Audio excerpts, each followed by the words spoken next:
us today is Dr. Stephen Gilligan. S- Steve is a seminal American psychologist specializing in creative change. For over 40 years now, Dr. Gilligan has been writing, practicing therapy, coaching, and teaching all over the world. Welcome, Steve. Hi, Sue. Hi. Thanks for having me. So I'm going to ask Steve to just share some highlights. Could you share some highlights of your background with us? Oh boy, that's Some highlights. a too open-ended a question for somebody with Irish background. True. Well, I'm a California boy. Grew up in San Francisco. Went to Catholic schools, Jesuit high school. Went to college at Santa Cruz, and then did my graduate work in cognitive psychology at Stanford. As you mentioned, I've been teaching, practicing initially psychotherapy. Now I do more coaching than anything, and I'm teaching a lot of people how to do coaching and personal development. I live down here right above San Diego in a beautiful beach town. Nice. Fantastic. We're going to talk about the new book, Generative Coaching, Journey of Creative and Sustainable Change. And we need this talk, I think, Steve, now more than ever. So do you want to tell me a little bit about generative coaching and the sort of the journey from traditional coaching to where we are today with generative coaching? And then to add one thing onto that, where you think coaching may be going in the future? Sure. Well, first of all, the generative coaching, that's volume 1, that book. My will be out in a couple months. Oh, great. This is not something that I individually developed. I co-developed it with my university classmate, Robert Dilts, who, we've known each other since the mid-70s. We were part of the sort of Bandler Grinder early NLP group. That's where we met. It was a wild time. I left Santa Cruz. I cut off my connection with NLP for various reasons. Robert remained and became one of the luminaries. He's particularly interested in working in business environments. We came together, let's see, our kids were like 3 and 4, so that was over 25 years ago. And we started teaching together, and generative coaching is our collaborative creation that came out of that. Okay. So generative coaching we see as a third generation of change work. We see kind of the Western secular change work started with psychotherapy. If we were to use this sort of the more conservative form of psychotherapy, it's a verbal conversation, sort of run in an authoritarian way by the therapist that looks for past negative experiences that are controlling your present behavior. The idea, if you have some sort of intellectual understanding, that will set you free. That didn't go too well in practice. So around the 50s, it began to emerge a more humanistic approach. Coaching, of course, came into being in like the 80s. But there were a number of things before that, like encounter groups and the humanistic psychotherapy. My main teacher, Milton Erickson, they're all emphasized, all focused on how do you focus on the present and tune to a positive future, and then through positive goals and positive resources, make that journey. Coaching emerged, I think, naturally in the 80s as a way to do that. And I think it's great, but I think it has its limitations. What you often get in the second generation is more of a verbal, intellectual focus on positive solutions. What do you want? What are the resources? Right. That's an integral part of things, but it's not a complete map. And so there's a sense that you don't connect to the body, you don't connect to emotions. You try to just bypass and avoid problems. And I think it unnecessarily creates a lot of limitations that way.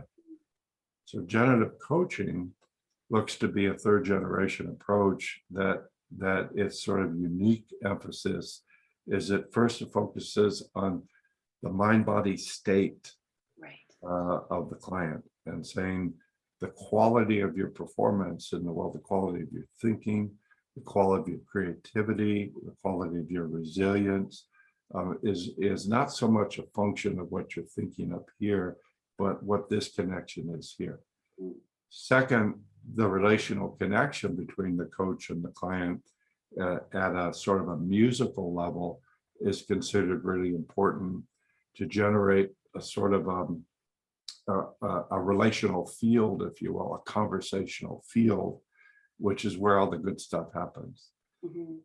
Third, partly based on my work with this legendary Milton Erickson and partly based on 26 years of martial arts, mostly in Aikido, we have a very positive attitude towards the problems that inevitably arise in the course of any significant journey.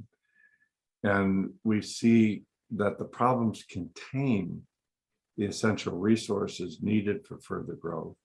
Right. And if rather than resisting them or trying to get rid of them, we find a skillful way to welcome them, they become really sort of important fuel that upgrades, I think, the performance of a person or system for that matter.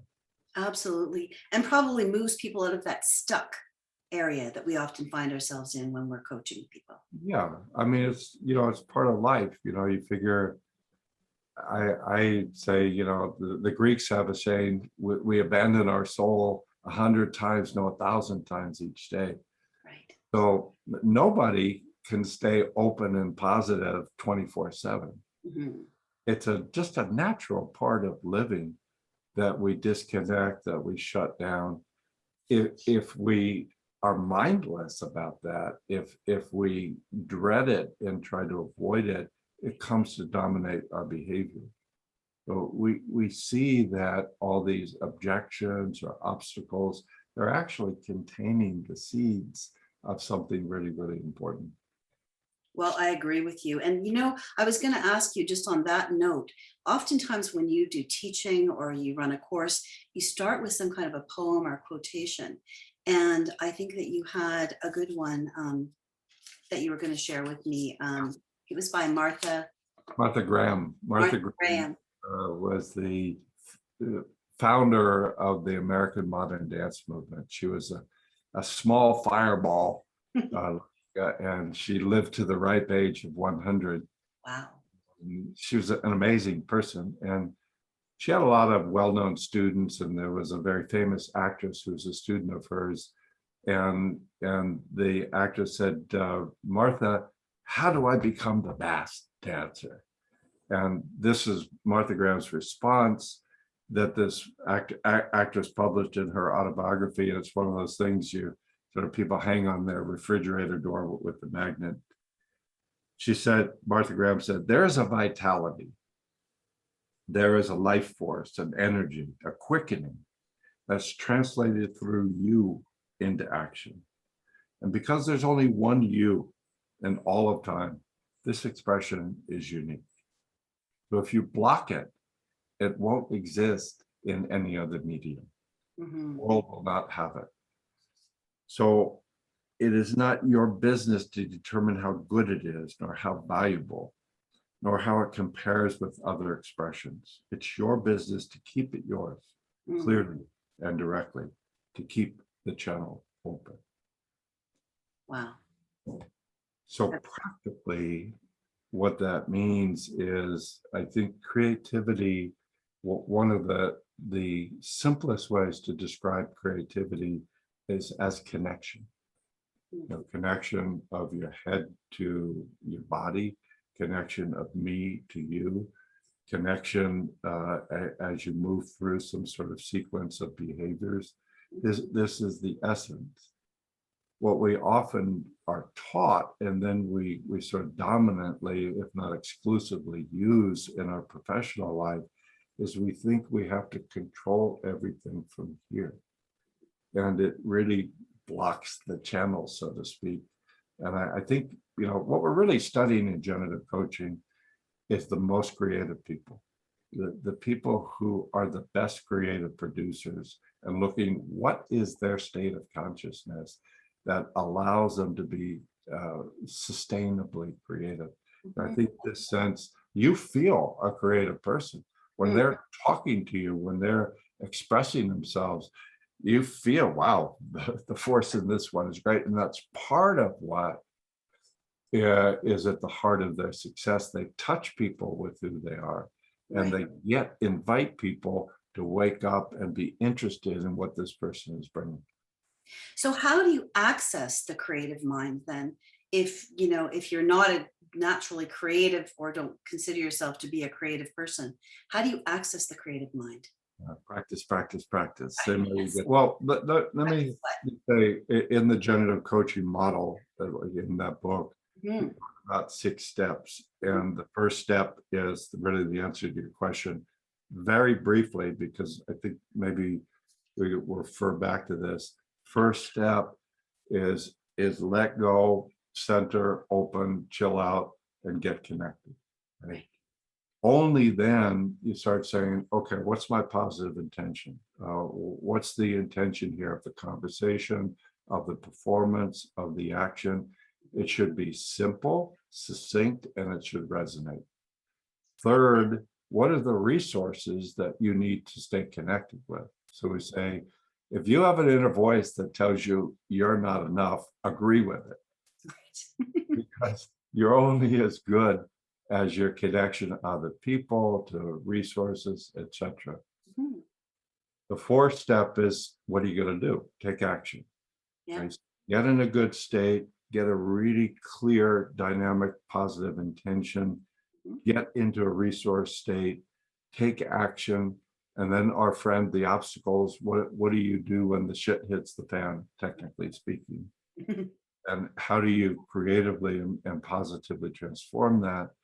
And then how do you extend it in a sustainable way? And very importantly, how do you commit to a practice every day Right. so that you can be able to get into this resilient, clear-minded, open-bodied, energetic state whenever you need to. You'll need to a lot. We all do. Well, you have two key states that you talk about often, which is the coach state, which is what you were just talking about, and then the crash state, which I think over the past, little while, we've all probably fallen into that crash state, not only individually, but collectively, with this global life quake that we've all been experiencing. So can you talk to me a little bit about, so we're a little bit more about the coach state, what that stands for, and then the crash state. Those are acronyms and work pretty well in English. Yes, I was just in teaching English. China virtual. I said they don't work as an acronym so well in Chinese. No. But coach is our acronym for describing a positive creative state and its different dimensions. C stands for centered. Right. Okay? If you're just up in your head and you're sort of overwhelmed and reacting, nothing sustainably positive is going to happen. So how do you relax, drop your attention, get into what in martial arts we call 1 point. O is open, and I don't mean just open sentimentally. I love you, man. But one of the things I was always taught in Aikido is we say the 2 principles of drop into center, open into the field. So your mind can't be trapped on the problem. It can't be trapped on anything negative. You have to have this open field that allows you to have this free flow of connection. That's O. A is awareness. You're looking to have this moment to moment to moment, like a musician, like an athlete, being able to feel all this subtle experiential flow and how it's shifting and guiding you. C, the second C, COA, C is connected to resources, connected to a positive intention. And H means hospitable, which means whatever shows up, a negative thought, a negative behavior, you have a way which we train in Aikido, say welcome. Right. Welcome. Okay. That's coach. And so what we're saying is that if you are in a coach state, good things will happen. Okay. So the first step in generative coaching is how do you get people into a coach state? There's simple methods like here we do this breathing technique or this imagery technique. But the best way, I think, is you ask people when you need to connect to yourself. You've just been working for 40 days and 40 nights, and you think, oh man, I got to recharge. I got to get back to myself. What do you do that works best for you? So we're asking people because it's unique. When you need to connect, what do you do? Well, person says, I mean, if you ask me, in the summer here in this beach town, the Pacific Ocean has always been one of my best friends. Right. I go down with my dog, I sit, I sort of talk with the ocean. Some people, they work in their garden. Some people go for a walk. Some people like to cook and prepare a meal. Very simple, low cost things for most people. Right. So we're saying that is a reference structure for you that you can be able to use as a way to get into a similar state in your work life or in this place of challenge. And usually people don't make the automatic transfer. They think, okay, that's a place where there's no people around or I don't have responsibilities.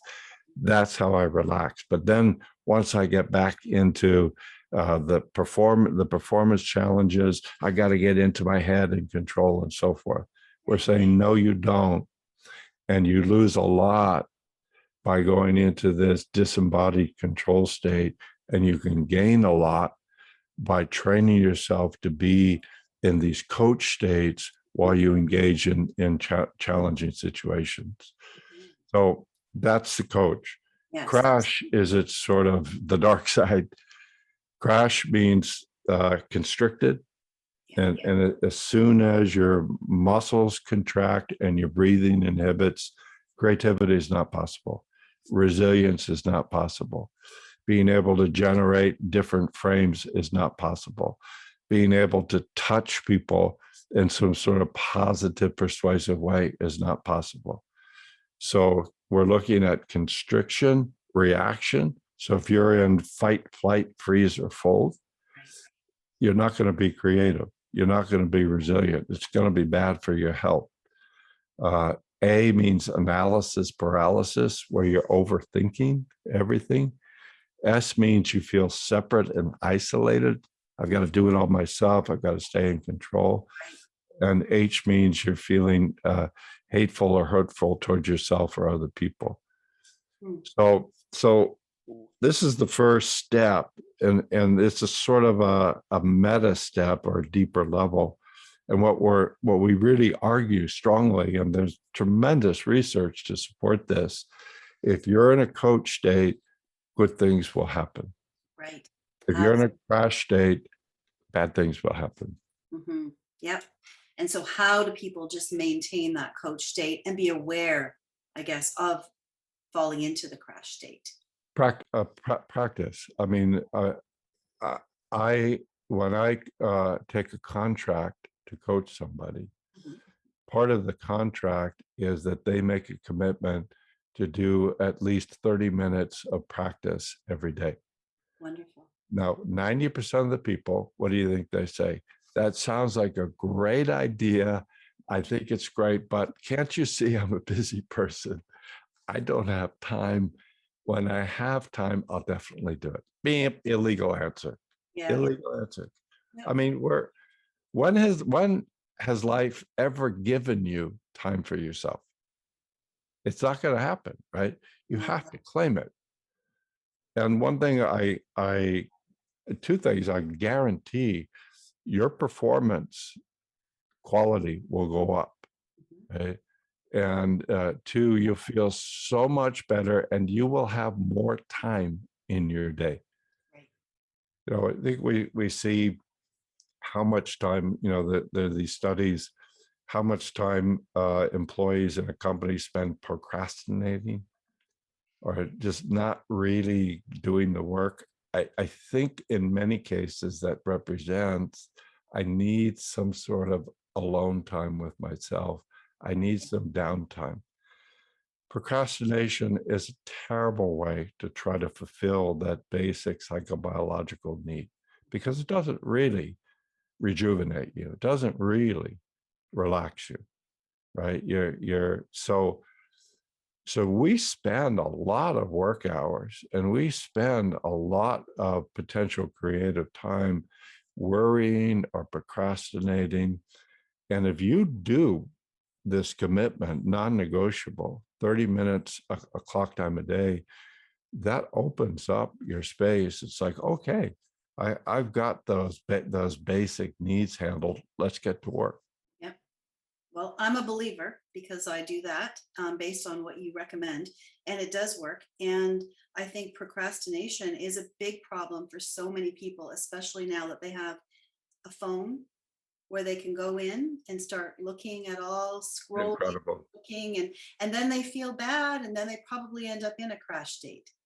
So as Well, yeah. yeah, Mhm. you probably, I mean, if you've been in like an office building, you walk down, you see people in their cubicles. I always like to check out what do they have on their computer screen. Probably a quarter of them are like they're checking out merchandise at the Yep. virtual department store, etc. Yep. Yep. So as a coach, how are you seeing the role of a coach really evolving? And how would you describe the role of the coach?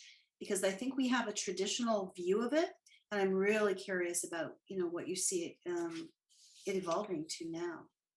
Well, one thing I've learned over 45 years plus doing this sort of work is there's no that coaching should not be talked about in the singular. It's not that every client, you're serving clients, right? And you're serving client needs. And clients have very, very different needs. Mm, Some clients, whether it's an individual or a group, they have a very specific goal. right. And they get that goal handled and that's it. Some clients really have this sort of restorative. They want to be able to reorganize their sort of connection to themselves and to their relationships.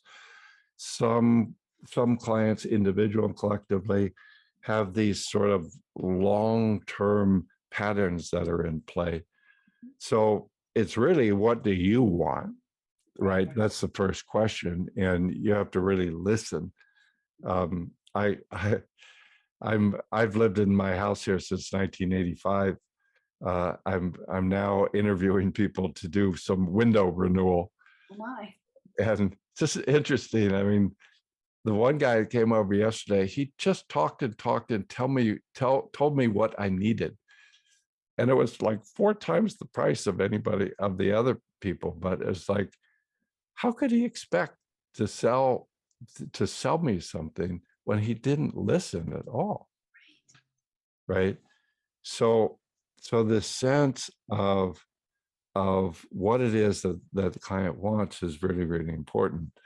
Having said that, we are living in unprecedented times. I'm 66 years old. I've never experienced such a tumultuous time, and unfortunately, it seems to be accelerating in some areas. Mhm. So there's tremendous instability in every institution, business institution, government institution, and that I think has to be appreciated. The mode of communication, partly, COVID accelerated, is we're talking to machines and through machines all the time. Mhm. So I think connection is a bigger need than ever.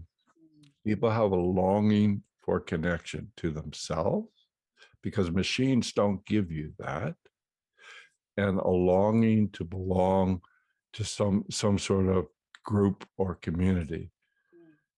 I think when we don't have this connection here and we're basically in machine consciousness, we're very susceptible to these sort of radicalized internet groups that are increasingly violent, and it's really very, very, I think, troubling for anybody, even for businesses cannot survive. I was reading yesterday, as we're talking at a time where the US just left Afghanistan rather abruptly, Mm. and the Taliban moved in, and there are some people on these American right wings who are celebrating that and saying that the Taliban were good models for them. Mm. Are you kidding? Right, right. It's scary times. Yeah, for anybody. And if we're talking about business application, Yeah. businesses cannot grow in anything except a reasonably stable community where people feel safe and people feel connected, and most people are able to make a decent wage. Right. Yeah. Right. Well, what do you recommend now for businesses in this sort of state that we're in? What can leaders do to connect with their people and to sort of stabilize? Well, first thing is to connect to yourself. And again, Right. saying if you want to think creatively, if you want to have resilience, if you want to come up with solutions for a vastly rapidly changing market, Mhm. you can't do it from just your verbal brain. I say Right. my doctorate is from Stanford in cognitive psychology. I could tell you a lot that this verbal brain cannot think outside the box. Okay. It basically has what's called a confirmatory bias. Right. Paul Simon used to sing, "A man hears what he wants to hear and disregards the rest." Mhm. So, in this vastly changing world, you have to be able to shift your frames rapidly. So, you have to be able to connect to the nonverbal brain here and the nonverbal brains that are here. Mhm. That's also the place where you can be able to get centered and rejuvenated. Back 20 years ago, Yeah. Sue, Yeah. well, they were around then, we didn't have these things, No. right? And so it was generally assumed in most businesses, you go home at night, you spend the time with your family, right? Yeah. You have your weekends more or less, right? Now, in almost every business, you're expected to be on call 24/7. Unfortunately, you are. And so that really is impeding health and creativity in a big, deep way. So this sense of knowing how to even take a 2-minute break for resilience and restoration is really important. Then, when you're going to have conversations in your workplace, there should be some way that there's an appreciation. Hey, team, we're only as good as our creative connections with ourselves, with each other. So let's find a non-woo-woo way to be able to settle down and tune to our creative mind. I usually point out to people, think in terms of, look at athletes, look at performance artists like musicians. I like basketball. And sometimes you see, like in the winter, the announcer will say, "Oh, the team got caught in a traffic jam and they only got to the arena 2 hours before game time." So they didn't have enough time to warm up. 2 hours Yeah. is, you know, to do a 2 hour performance. So if you look at those athletes, who are the people that can be able to perform at the highest level, you know, if you interview them before the game, you say, "What are you thinking before the big game?" And they say, "Oh, nothing much. I'm just trying to relax and get in the rhythm." So they know that to have any sort of creativity, any sort of resiliency, which means a lot is going to go wrong. A lot is going to show up that you didn't expect. Resiliency literally means your ability to bounce back. Right. If you're tense, you cannot do that. So what I'm saying is that teams and groups should find a non-woo-woo way to get some sort of positive connection, relaxed, centered, open, aware, positively connected to what is it we're trying to produce as a team? What is it? What's the question that we're facing? And how can we be able to stay on track in an open, creative way? So how you do that is sort of an open question. Sometimes I've worked with groups where you say, okay, we're going to have 3 people just share 1 minute each with the group about what do they do to get into a coach state. Right. That's good. You know, something that we do, Steve, is we actually do something that I think Richard Watts is, if you know Richard, he's done a lot of study on positive psychology, and he talks about positive emotional attractors and negative emotional attractors. Right. Yeah. And so we start lots of meetings with something, what's something positive that came out of this pandemic.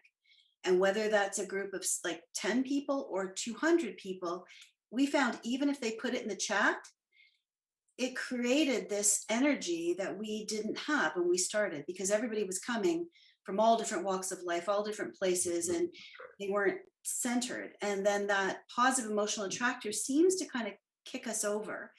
And Awesome. it doesn't, you don't have, you spend 10 minutes maybe or something on it. But if you think of athletes, they do spend hours preparing. Why do we only spend? Yeah. Or think of a musical group, an orchestra or whatever. You're I like music.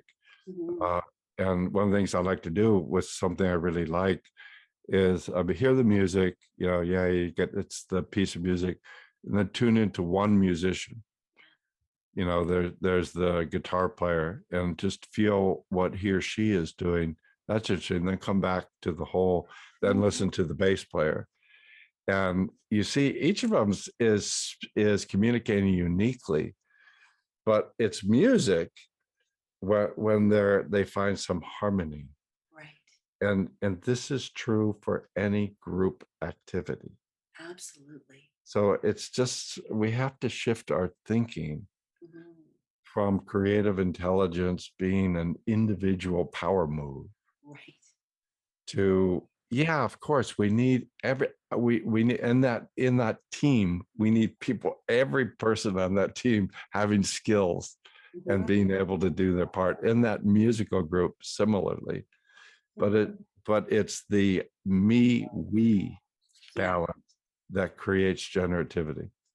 Okay, so that leads me to my next question is, what are those underlying premises of sort of generative change? Those 3 underlying premises. You've mentioned them, I think, throughout our talk, but if you could sum it up for us.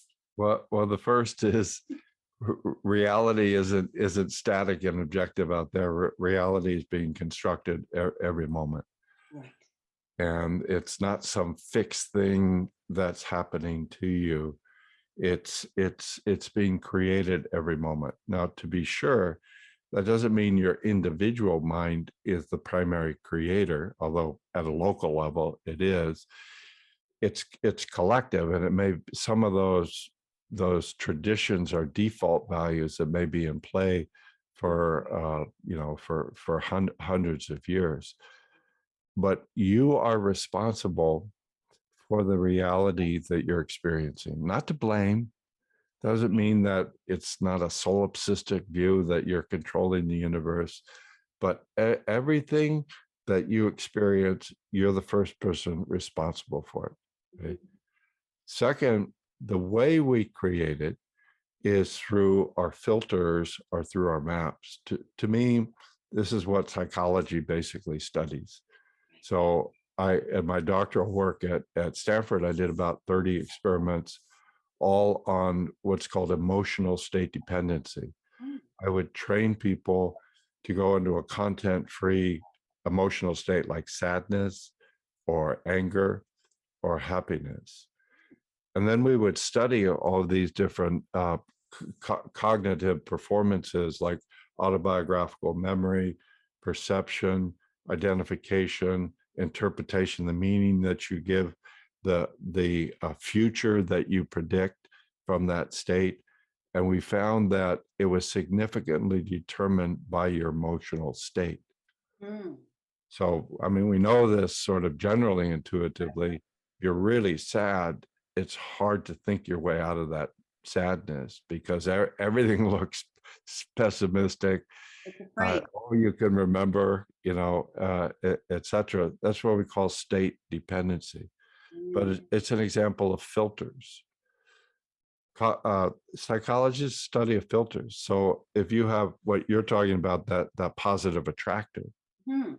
So if we're holding a positive belief or a positive value, that is a filter that will create a very different reality than if we have a negative one. So this is why we focus on the performance state as most critical. So reality is created. It's created through filters. And then the coach crash Okay. is that these filters, these patterns, these experiences are either held in an open flow, Mhm. like just creative, okay, every moment you're getting feedback and you're adjusting, Mhm. you're staying connected to the unique situation that's there, or you go into shutdown, crash state. Okay. And so when we see persistent suffering or persistent negative performance, or you can't get out of some problem, we say that reflects a crash state. Mm. And so rather than saying, well, let's analyze it here, Right. we're saying you first got to go to a state where you can listen to hear the music, if you will, Mhm. or be able to fluidly move to, well, this is what I've been thinking. Maybe I could think that, maybe I could do that. If you're shut down, you can't do that. No. You can't do it. So those are the three premises. Reality is constructed through filters that are either held in a closed or open way. Right. Wow, fantastic. Thank you. And that is that, you're talking a lot about generative change is really our way out of, this situation that we're in as a world. Our whole world is affected by this. And so as a coach, what are some of the things that you can recommend? Like, I'm a coach, and probably a number of the people out there that are with us today are coaches, or they're business leaders or human resource professionals. So what can they do to really support the people in their organizations? What do you think they can do, and what can they apply? Calm down. Calm down. I mean, inevitably, I think we're shifting from this long-term thing where basically Western white Christian males were basically dictating everything.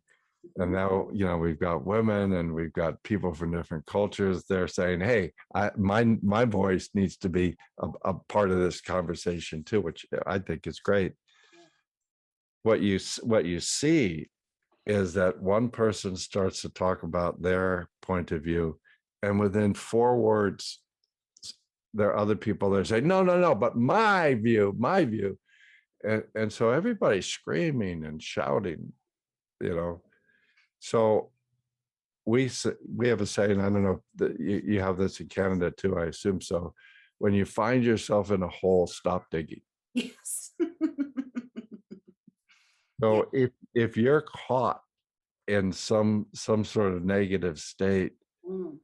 chill out. Yeah. I mean, for 100 years of creativity research, the 4 steps are uh, set a goal and work on it, give it your best effort. Right. So hard work, Right. focus, goal. Yeah. That's the first step. When you hit the impasse, Mhm. take a break. It's called the incubation period. Okay. I have, as any self-respecting Californian, I have my my hot tub in the backyard. And those are where some of my best ideas come, when I'm out there at midnight and I've been, working maybe at the computer all day. And I say, okay, time to chill out. Right. So we're in a place where nothing quite makes sense a lot of times. There's so many different demands that we need to have this way to focus. That's step one. And then come back to, I just got to get underneath all of these stressors, underneath all of the noise. Okay. Then from there, we say that's where new stuff comes from. Right. It comes from being able to have some centered, open curiosity. Right. This is not woo-woo. This is basic psychological research on creativity. And then once you get some glimmer of, oh, hey, this is a different way of thinking about this problem or this challenge, then you got a lot of hard work translating the vision into reality. So those 4 steps, Yes. focus, hard work, take a break and totally let go, pray for the light bulb to go off, to go off, and then translate it into action. That's, I think, really something helpful that creative leaders can be able to do first in themselves. Yes. And then realizing what's happening is there's too much information overload. Oh, yes. Today. Just for the quality of the performance. We're talking about how to produce the best result that's sustainable. And if you got too much information. Yeah. And most of us don't take that time to just incubate and just let things kind of percolate inside of us. We think we have to get on to the next task, the next thing. And that slowing down and chilling out is probably the best advice that most of us have had. And will we take it? Like you said, 95% of us will say good idea, but I'm too busy. And then once we do it, I think once you get a taste of it, I think you start finding that when I don't do it, my life really, I pay a big price. Right. I can't be I'm not happy. I'm not productive. I'm not the person I want to be with the people and the values that I really love. So I need to first be a centered person with a state of well-being. Only then can I be happy and helpful and successful. So the advice really for leaders then out there is to take care of yourself. Absolutely. They put the oxygen mask on yourself first, that expression, and Yeah. then really coach the people around you. The way you described it sounds similar to that coaching process, of really figuring out what they want and then helping them move through that process to the other end. Yeah. Think of yourself like a musician or an athlete. And again, those performers is that they're doing so much training on their performance state. Yep. So leadership, because what people feel in leadership, of course it's what you say, but they're really feeling something much deeper than your content. They're saying, is this a person that I am attracted to? Is this a person that I trust and believe in? That comes from your own state. If you're not happy with yourself, people may say, okay, I got to do this because he's in power or whatever, but it's not going to end well. No. Well, in your book that you wrote, I think a while ago, The Courage to Love, you talk about connecting to that tender soft spot in yourself and then connecting that to another person, which kind of creates that relational space. And it sounds like you're saying we need to be able to do that for ourselves in order to be able to do that for other people. I absolutely. It comes from your center first. Yeah. To realize my ego, intellect, this, people know this about themselves. They feel like, when I was at Stanford, one of my professors, Philip Zimbardo, he's like the guy that did the Stanford prison experiments.